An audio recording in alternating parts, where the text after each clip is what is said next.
It was well that the carriage wheels made a tremendous rattle over the flinty Choseville pavement, for I can assure the reader that there was neither dead silence nor calm discussion within the vehicle.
Something in that vast solitary garret sounded strangely.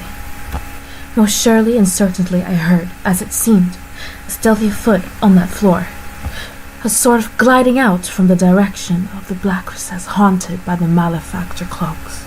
I turned. My light was dim, the room was long, but as I live, I saw in the middle of the room that ghostly chamber of a figure, all black and white, the skirt straight, narrow, black, the head bandaged, veiled, white.